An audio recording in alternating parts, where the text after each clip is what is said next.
महोदय, मैं प्रस्ताव करता हूं कि दंड प्रक्रिया संबंधी विधि का समेकन और संशोधन करने के लिए विधेयक को पुनर्स्थापित करने की अनुमति दी जाए।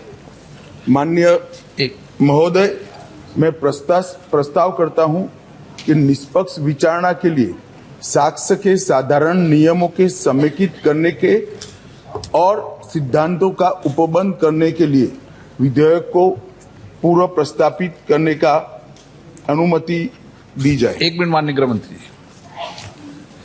प्रश्न ये कि विधेयक को पुनर्स्थापित करने की अनुमति प्रदान की जाए। जो सदस्य इसके पक्ष में हाँ कहें, जो सदस्य विरोध में ना कहें। मेरे विचार में निर्णय हाँ वालों के पक्ष में, हाँ वालों के पक्ष में। माननीय मंत्री द्वारा विधेयक को स्थापित किया।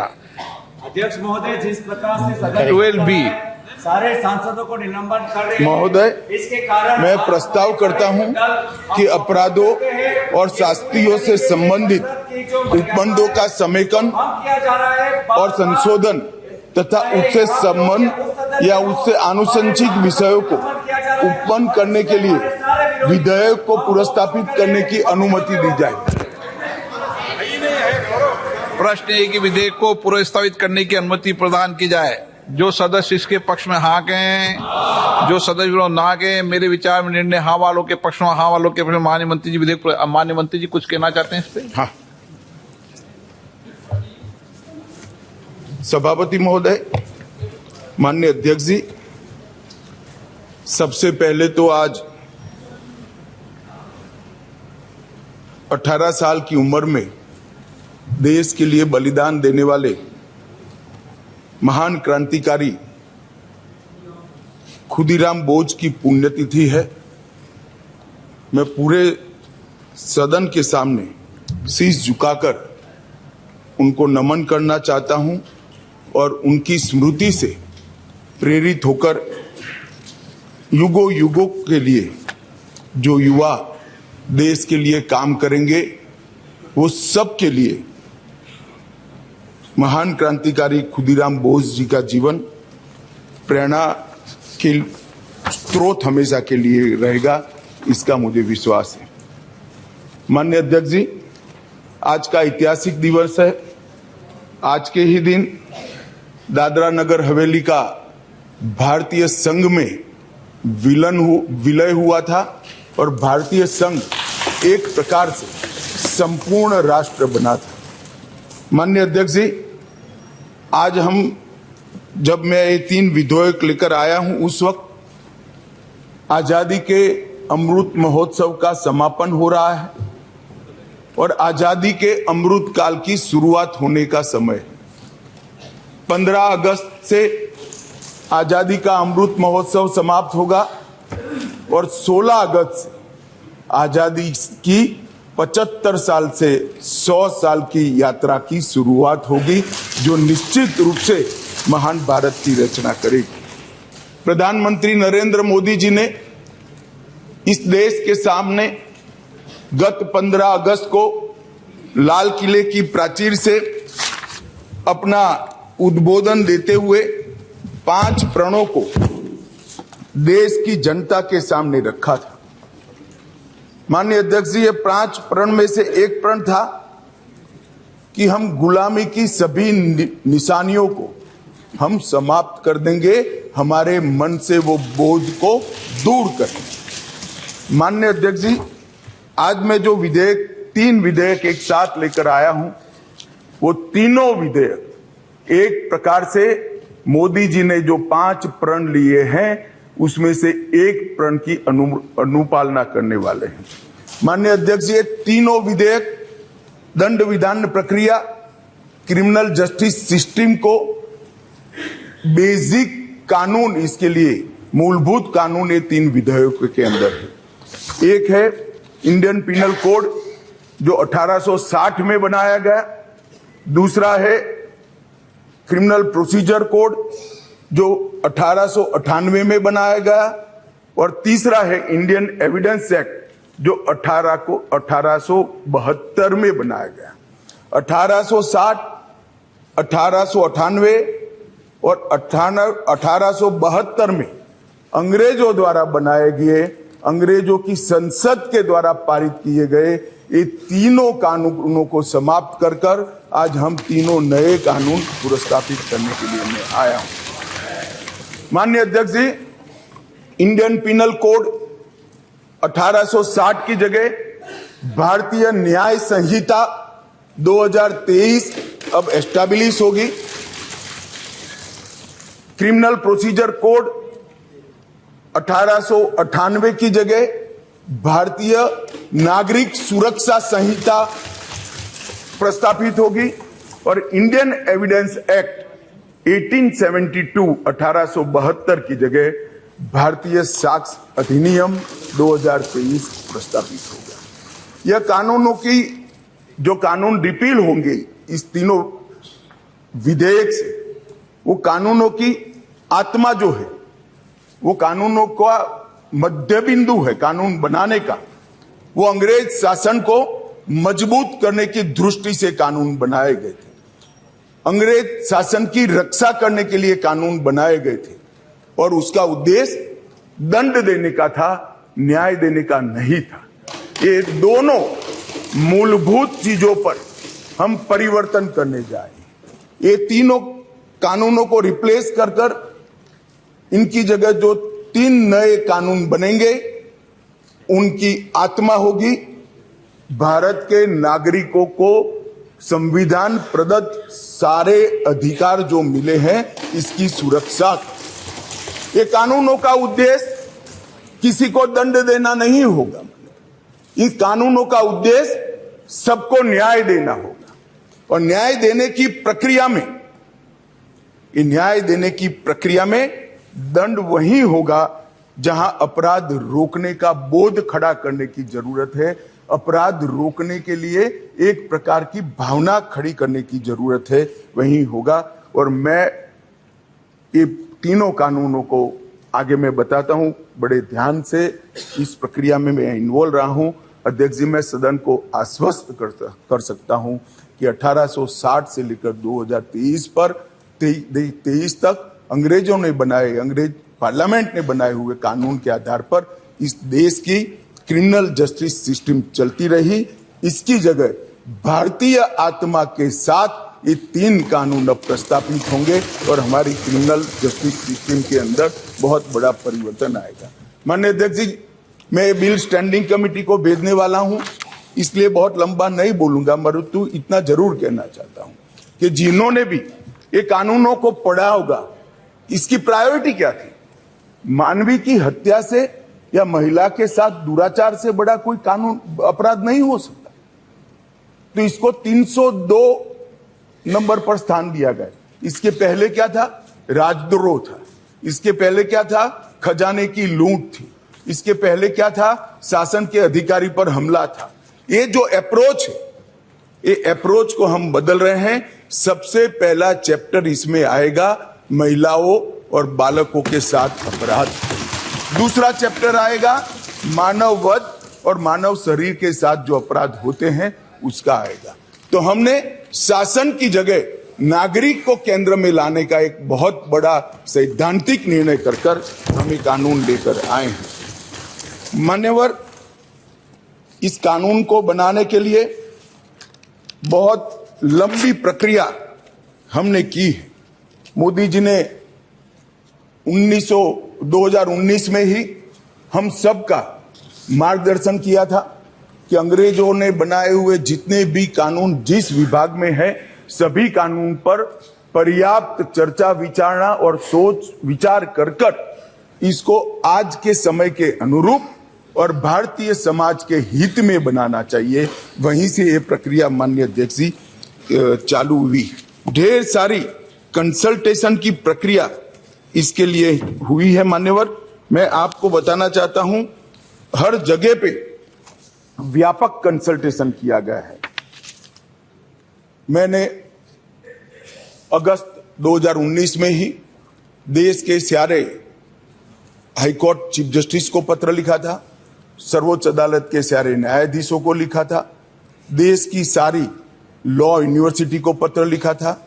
2020 में थोड़ी बेस बनने के बाद सारे सांसदों को लिखा, सारे मुख्यमंत्रियों को लिखा, सारे राज्यपालों को लिखा, संघ शासित प्रदेश के प्रशासकों को लिखा और ढेर सारे कंसल्टेशन के बाद ये प्रक्रिया आज कानून बनने में सफल हुई है। माननीय अध्यक्ष जी, इसका मुझे बहुत बड़ा संतोष है कि बेस बरुआ समिति, विश्वनाथन समिति, मलिमत समिति, माधव मेनन समिति और गृह मामलों की स्थायी संसदीय समिति 2011, 2005, 2006 इसकी रिपोर्ट 111वीं, 110वीं, 146वीं ये सारी रिपोर्टों का बृहद संकलन कर सभी राज्यपालों, मुख्यमंत्रियों, सभी विधायकों, सभी सांसद और सभी न्यायाधीशों से, हाई कोर्ट से, सुप्रीम कोर्ट से और लॉ यूनिवर्सिटी से आए हुए सारे प्रस्तावों को, सारे सुझावों को कंसीडर कर लाइन बाय लाइन इसको पढ़कर ये विधेयक लेकर मैं आज सदन के सामने उपस्थित हुआ हूं। माननीय अध्यक्ष जी, 18 राज्यों, 6 संघ शासित प्रदेश, भारत की सुप्रीम कोर्ट, 16 हाई कोर्ट, 5 न्यायिक एकेडमी, 22 विधि विश्वविद्यालय, 142 सांसद और लगभग 270 विधायकों ने इसमें सुझाव दिए हैं। जनता के भी बहुत सारे सुझाव आए हैं जिसको कंसिडर किया गया। माननीय अध्यक्ष जी, 4 साल तक इस पर गहन विचार विमर्श हुआ है। मैं जिसमें उपस्थित हूं ऐसी 158 बैठकें हमने रिकॉर्ड पर करी है। माननीय अध्यक्ष जी, बाय लाइन इसको हमने पढ़ा है। मान्यवर, भारतीय नागरिक सुरक्षा संहिता जो सीआरपीसी के को रिप्लेस करेगी, इसमें अब 533 धाराएं बचेगी, 160 धाराओं को बदल दिया गया है, 9 धाराएं नई जोड़ी गई है और 9 धाराओं को निरस्त किया गया है। भारतीय न्याय संहिता जो आईपीसी को रिप्लेस करेगी, इसमें अब पहले 511 धाराएं थी, इसकी जगह 356 धाराएं होगी, 175 धाराओं में बदलाव हुआ है, 8 नई धाराएं जोड़ी गई है और 22 धाराएं निरस्त कर दी गई। भारतीय साक्ष्य अधिनियम जो एविडेंस एक्ट को रिप्लेस करेगा, इसमें 170 धाराएं होगी, पहले 167 थी, 23 धाराओं में बदलाव किया है, 1 धारा नई जोड़ी गई है और 5 धाराएं निरस्त की। मान्यवर, मैं सदन को बताना चाहता हूं, ये तीनों कानूनों में गुलामियों की निशानी से भरे हुए कानून। सबसे पहले तो इसको ब्रिटेन की पार्लियामेंट ने पारित किया था, हमने अडॉप्ट किया था, यहीं से शुरुआत होती। परंतु इसके अलावा आज भी जो कानून आज इससे निरस्त होंगे, जब सदन पारित करेगा तब वो कानूनों के अंदर कुछ शब्द थे मैं जरूर कहना चाहता हूं, जिससे हमें मालूम पड़ेगा कि 75 साल तक हम किस कानूनों के आधार पर क्रिमिनल जस्टिस सिस्टम को चलाए हैं। पार्लियामेंट ऑफ यूनाइटेड किंगडम का जिक्र है, प्रोविंशियल एक्ट का जिक्र है, notification by the crown representative का जिक्र है, लंदन गैजेट का जिक्र है, ज्यूरी और बैरिस्टर का जिक्र है जो हमारे यहाँ कब के चले गए, लाहौर गवर्नमेंट का जिक्र है, कॉमनवेल्थ के प्रस्तावों का जिक्र है, United kingdom of great Britain and Ireland parliament का जिक्र है, हर मेजेस्टी और बाय द प्रिवी काउंसिल, ऐसे हर जगह रेफरेंस दिए हुए हैं। Copies and extracts content in the London gadget, इसके आधार पर एक कानून को बनाया गया है। Possession of the British crown, इसका भी जिक्र आज भी है। Court of justice in England, इसका भी जिक्र 33 से ज्यादा जगहों पे है। हर मैजेस्टी डोमिनियंस का इस अधिनियम के अंदर ढेर सारे जिक्र है। टोटल 475 जगह ये गुलामी की निशानियों को समाप्त कर आज हमने एक नया कानून मान्यवर लेकर आए। माननीय अध्यक्ष जी, इस कानून से हमने नए युग को जोड़ने का भी प्रयास किया है। हमारी क्रिमिनल जस्टिस सिस्टम में बहुत समय लगता है। कानून में कोई कानून की अदालत में जाए तो न्याय इतनी देर से मिलता है कि न्याय का कोई मतलब ही नहीं। लोगों की श्रद्धा उठ गई, कोर्ट में जाने से डर है। मैं गुजरात का कानून मंत्री भी रहा हूं, विधि मंत्री भी रहा हूं। कई लोगों ने मुझे कहा था कि साहब पनिशमेंट की कोई जरूरत ही नहीं। मैंने बोला क्यों? कि कोर्ट में जाना इटसेल्फ पनिशमेंट है। इस प्रकार की मानसिकता लोगों के दिमाग में कर गई। हमने इसीलिए आधुनिक से आधुनिक तकनीक को इसके अंदर समाहित करने का निर्णय किया है। माननीय अध्यक्ष जी, दस्तावेजों की परिभाषा का विस्तार कर इलेक्ट्रॉनिक या digital record, email, server longs, computer, smartphone, laptop, SMS, website, locational साक्ष्य, डिवाइस पर उपलब्ध मेल और मैसेजेस, ये सभी को कानूनी वैधता इस देता है, जिससे अदालतों के अंदर जो कागजों के ढेर लगते हैं, अंबार लगते हैं, वो समाप्त हो जाएंगे। एफआईआर से केस डायरी और केस डायरी से चार्जशीट और चार्जशीट से जजमेंट तक की सारी प्रक्रिया को डिजिटलाइज करने का प्रावधान इस कानून के अंदर मैं लेकर आया हूं। अदालत की सभी कार्यवाही को टेक्नोलॉजी के माध्यम से करने के लिए हम करते हैं। अभी आरोपी की पेशी ही सिर्फ वीडियो कॉन्फ्रेंस से हो सकती है, अब संपूर्ण ट्रायल क्रॉस सहित की वो वीडियो कॉन्फ्रेंस से होगी। शिकायतकर्ता और गवाहों का परीक्षण भी होगा। जांच पड़ताल और मुकदमे में साक्ष्यों का रिकॉर्डिंग जो करना है वो भी होगा, और उच्च न्यायालय के मुकदमे और सभी अपीलीय कार्यवाही भी डिजिटली संभव होगी। माननीय अध्यक्ष जी, ये करने से पहले इसमें कोई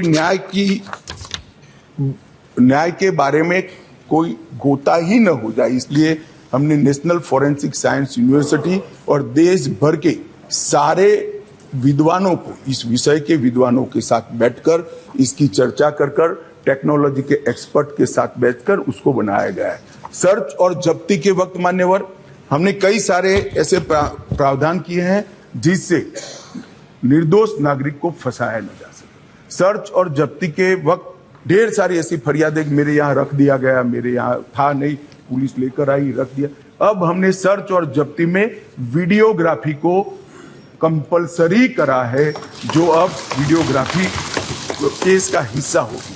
पुलिस द्वारा ऐसी रिकॉर्डिंग के बिना कोई भी चालान, चार्जशीट रखा जाएगा वो वैध नहीं होगा। हमारा दोष सिद्धि का प्रमाण बहुत कम है। आजादी के 75 साल के बाद भी हम दोष सिद्ध नहीं कर पाते हैं मान्यवर। इसीलिए फॉरेंसिक साइंस को हमने बहुत बढ़ावा देने का काम किया है। देश के प्रधानमंत्री जी ने एक ऐतिहासिक निर्णय लिया है नेशनल फॉरेंसिक साइंस यूनिवर्सिटी बनाने का।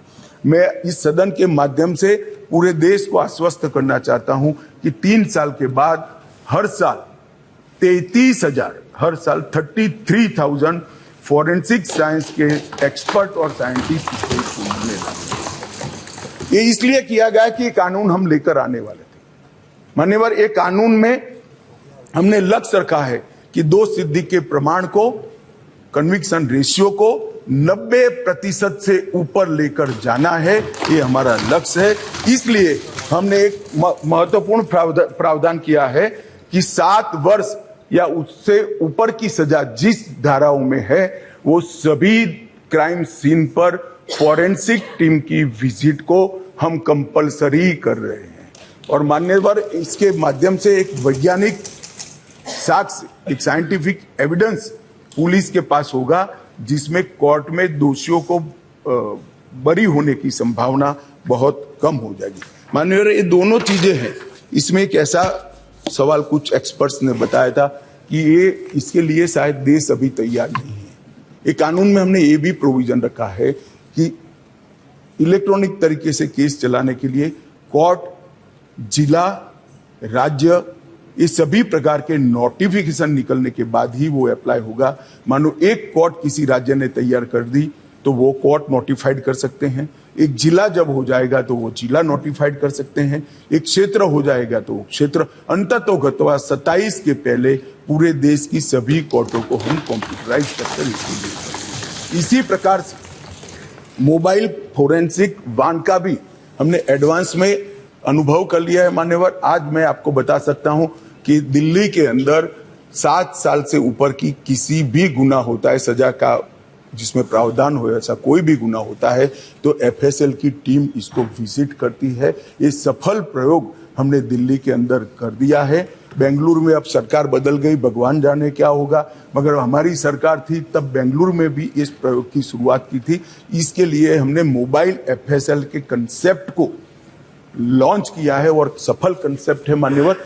हर जिले में 3 मोबाइल एफएसएल घूमती रहेगी और गुना के जगह पे जाएगी। नागरिकों की सुविधा सुनिश्चित करने के लिए जीरो एफआईआर को पहली बार आजादी के 75 साल के बाद हम स्थान, गुना कहीं पर भी हुआ, किसी भी थाने का हो, आप हिमालय की चोटी से भी उसको रजिस्टर कर सकते हैं और कन्याकुमारी के सागर के किनारे। गुना रजिस्टर होने के बाद 15 दिन में कंसर्न थाने को भेजना होगा। ई एफआईआर का प्रावधान हम पहली बार जोड़ रहे हैं।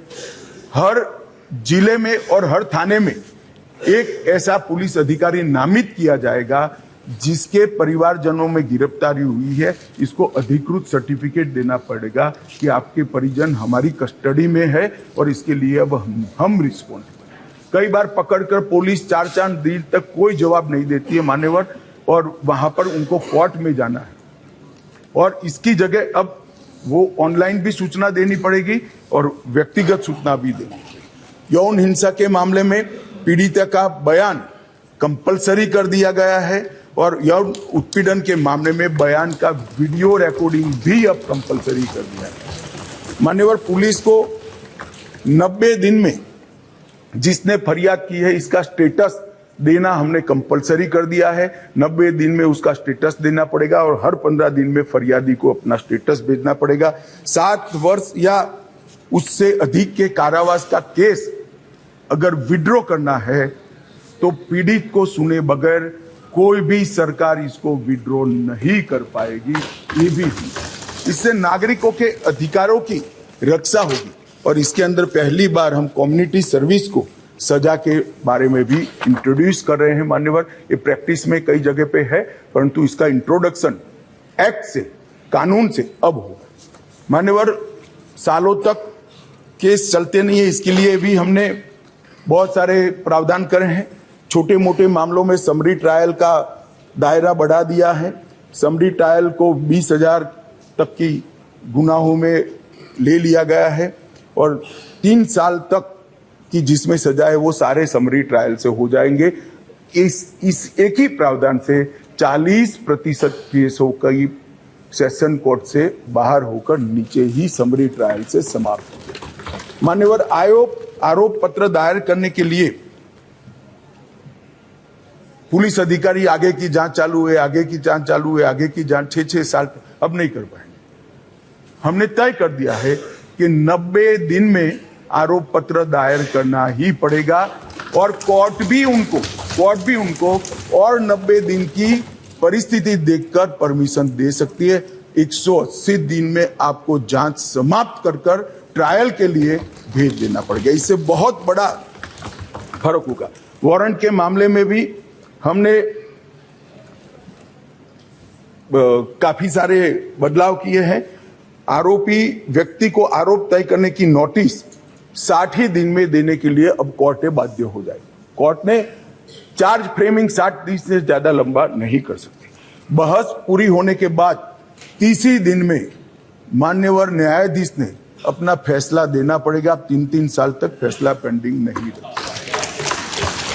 कई सारे जज ऐसे से पूरी सुनवाई कर देते थे और फिर बाद में ट्रांसफर हो जाती थी या रिटायर्ड कर जाते थे और ट्रायल फिर से चलती। अब ऐसा नहीं होगा।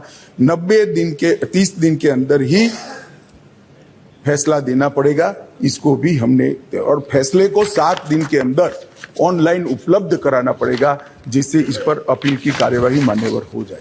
सिविल सर्वेंट के विरुद्ध कोई फरियाद होती थी, पुलिस ऑफिसरों के विरुद्ध कोई फरियाद होती थी तो एक प्रावधान है जिससे उनको सुरक्षा मिली हुई, सरकार की परमिशन के बगैर इनका संज्ञान या तो चार्जशीट या ट्रायल शुरू नहीं हो सकती।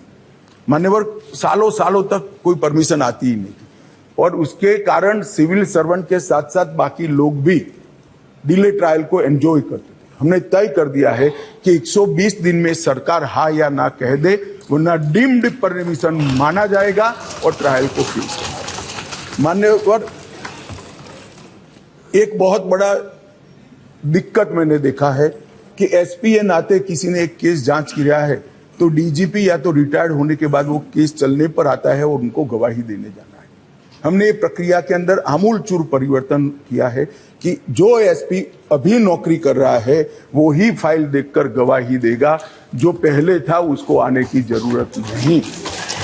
मानव, बहुत बड़ा क्रांतिकारी बदलाव। इसके कारण इतना देर होती, इतनी देर होती। आज हमने बारीकी से ट्रायल किस चीज के कारण लेट होती है इसका अभ्यास किया है। सबसे ज्यादा डेट अगर लगे तो यही कि भैया वो तो डीजीपी हो गए, डीजीपी साहब को समय नहीं होगा, तहसील में कैसे आएंगे जब उनकी विजिट है, तो 1.5 साल तक गवाही नहीं होती। मगर अब कोई डीजीपी साहब या तो रिटायर्ड बाबू को बुलाने की जरूरत नहीं, वहां जो एसपी है वो फाइल देखकर, और वो डीजीपी साहब को कुछ याद भी नहीं है, उन्होंने भी फाइल देखकर ही कोर्ट को असिस्ट करना है, मगर ये नहीं होता था। अब हमने ये कर दिया है। घोषित अपराधियों की संपत्ति की कुर्की का भी ये है नहीं, वरना यूपीए वालों को बहुत दिक्कत आती इस प्रावधान से। घोषित अपराधियों की संपत्ति की कुर्की का भी हम प्रावधान मान्यवर इसमें लिए। संगठित अपराध के लिए एक नया प्रावधान हम इसके अंदर जोड़ रहे हैं, जो अंतरराज्य गैंग और संगठित अपराध है, इसके विरुद्ध एक अलग प्रकार की कठोर सजा का प्रावधान। महिलाओं के प्रति अपराध और सामाजिक समस्याओं के निपटान के लिए भी हमने ढेर सारे किए हैं। शादी, रोजगार, पदोन्नति के झूठे वादे और गलत पहचान प्रकट कर जो यौन संबंध बनाते थे, उसको अपराध की श्रेणी में पहली बार नरेंद्र मोदी सरकार लाए। गैंग रेप के सभी मामलों में 20 साल की सजा या आजीवन कारावास का प्रावधान किया है, जो आज नहीं है। 18 वर्ष से कम आयु की बच्चियों के मामले में मृत्यु दंड का भी प्रावधान। मान्यवर, मॉब लिंचिंग का बड़ा शोर मचा है, हमने उसको केयरफुली करा है। मॉब लिंचिंग के लिए भी 7 साल आजीवन कारावास और मृत्युदंड तीनों का प्रोविजन कर हम प्रावधान मान्यवर लाए। स्नेचिंग के लिए चाहे मोबाइल का हो चाहे महिलाओं की चेन का हो, कोई प्रावधान नहीं था। बहुत सारे लोग छूट जाते थे क्योंकि वो चोरी भी नहीं होती थी, स्नेचिंग का प्रावधान भी नहीं था। अब स्नेचिंग का भी प्रावधान ले मान्यवर। एक 324 इसमें गंभीर चोट के कारण निष्क्रियता की स्थिति हो जाती थी, मानो कोई अपाहिज हो गया, ब्रेन डेड हो गया, मृत्यु नहीं हुई, पूरा पैर कट गया, हाथ कट गया, तो भी 7 साल की सजा थी। और किसी को थोड़ा लगा, रिपेयर होकर 1 सप्ताह में अस्पताल से बाहर आ गया, तो भी 7 साल। हमने दोनों को अलग कर दिया। हमेशा के लिए अपंगता अगर आती है या ब्रेन डेड होता है तो इसकी सजा को 10 साल या तो आजीवन कारावास में बदलना होगा। बच्चों द्वारा अपराध करने वाले व्यक्ति के लिए, बच्चों के साथ अपराध करने वाले व्यक्ति के लिए सजा को बढ़ाया गया है, 7 से 10 साल किया गया है। पहले जुर्माना काफी कम था, अनेक प्रोविजन में जुर्माने को बढ़ाने का भी काम किया है। मान्यवर,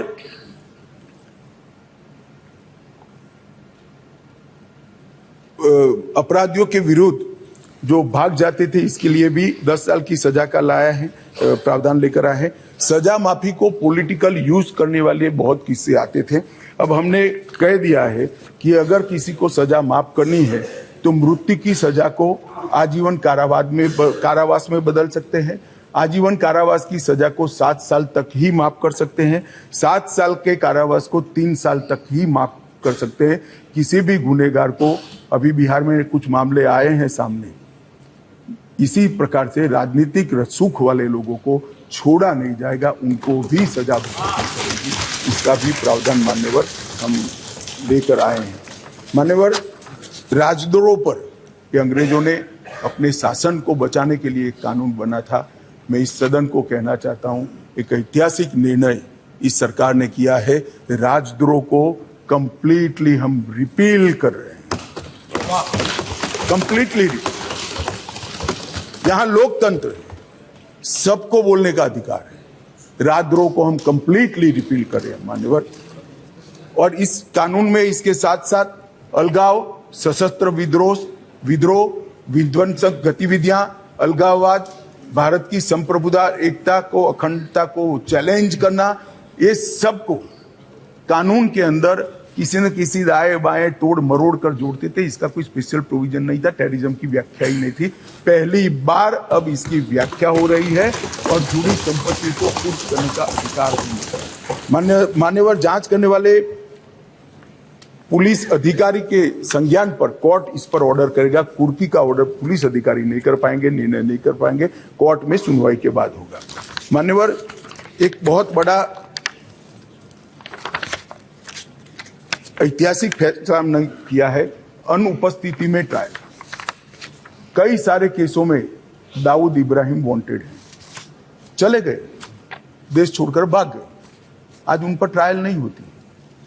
हमने तय किया है कि सेशन कोर्ट के जज ड्यू प्रोसीजर के बाद जिसको भगोड़ा घोषित करेंगे उसकी अनुपस्थिति में ट्रायल होगी और उनको सजा भी सुनाएगी। दुनिया में वो कहीं पर भी छिपके सजा सुनाई जाए। मान्यवर, इससे बहुत बड़ा फर्क पड़ने वाला है और वो सजा के खिलाफ अपील करना है तो न्याय की शरण में आए, अपने आप को भारतीय कानूनों के शरण में, भारतीय कानूनों की शरण में लाए और अदालत के सामने जाए तो हाईकोर्ट में चैलेंज करें। मान्यवर, मैं सार्वजनिक जीवन में बहुत बचपन से हूँ, राज्य का गृह मंत्री भी रहा हूँ। मैंने बहुत सारे थाने विजिट किए, बहुत सारे सदस्य भी थाने में गए होंगे। आप देखे होगा टूटी फूटी साइकिल, टूटी फूटी गाड़ी, टूटी फूटी ऑटो सालों तक पड़ी, सबने देखा होगा। वो इसलिए पड़ा है कि कानून में प्रोविजन है कि केस के निपटारे तक इसको संभाल पर रखना।